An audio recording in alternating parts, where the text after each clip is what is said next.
Hello, আমি kidnapper Sabbir বলতেছি। তোর বউকে আমি কিডন্যাপ করেছি। তোর বউকে যদি বাঁচাতে চাস 2 লক্ষ টাকা হলে জলদি আয়। একদিনের জন্য 2 লাখ টাকা নেবেন? ওটা কি আইসিইউতে রাখছেন নাকি? দেখ, হাসতামাশা করিস না, তুই আমার চিনস না। আমি ডরের আরেক নাম সাব্বির। ভাই, তাহলে তোর নাম কি? সাব্বির। তুই না বললি যে ডরের আর এক নাম সাব্বির? আরে আমি তো ডর। তাহলে সাব্বির কেটা? দেখ, হাসতামাশা করিস না। যদি সময় মতো টাকা না দিস তোর বউয়ের চোখ তুলে নিব। এমনি ওর নজর আমার দিকে নাই, ওর চোখ তুলি ফেলা। দেখ ভাই, এই ব্যবসাটা খুব দায়া পড়ে করছি, কিছু তো দে। আচ্ছা যা, 500 টাকা দেবো।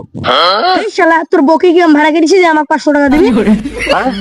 দেখ ভাই, তোর বউয়ের মতন যদি আমার বউ কিডন্যাপ হতো তাহলে আমি 4 লাখ টাকা দিতাম।